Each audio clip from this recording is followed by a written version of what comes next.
Imagine you have a big pile of plastic bottles and bags that you don't need anymore. Instead of throwing them away, you can turn them into something useful: fuel.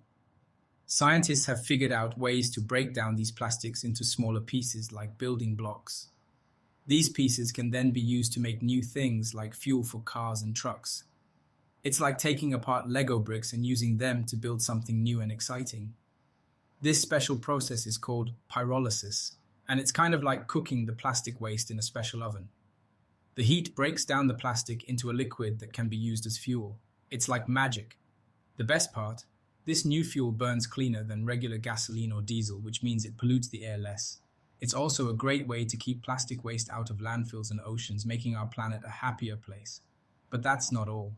This fuel is like a superhero with two special powers. First, it burns cleaner than regular gasoline or diesel, meaning it releases less harmful pollutants into the air, making the world a healthier place to breathe. Second, it helps fight against the plastic pollution problem.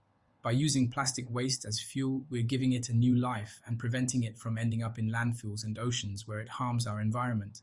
So next time you see a plastic bottle, remember, it could be the fuel that powers your next adventure. If you like the video, please subscribe, like, and share it.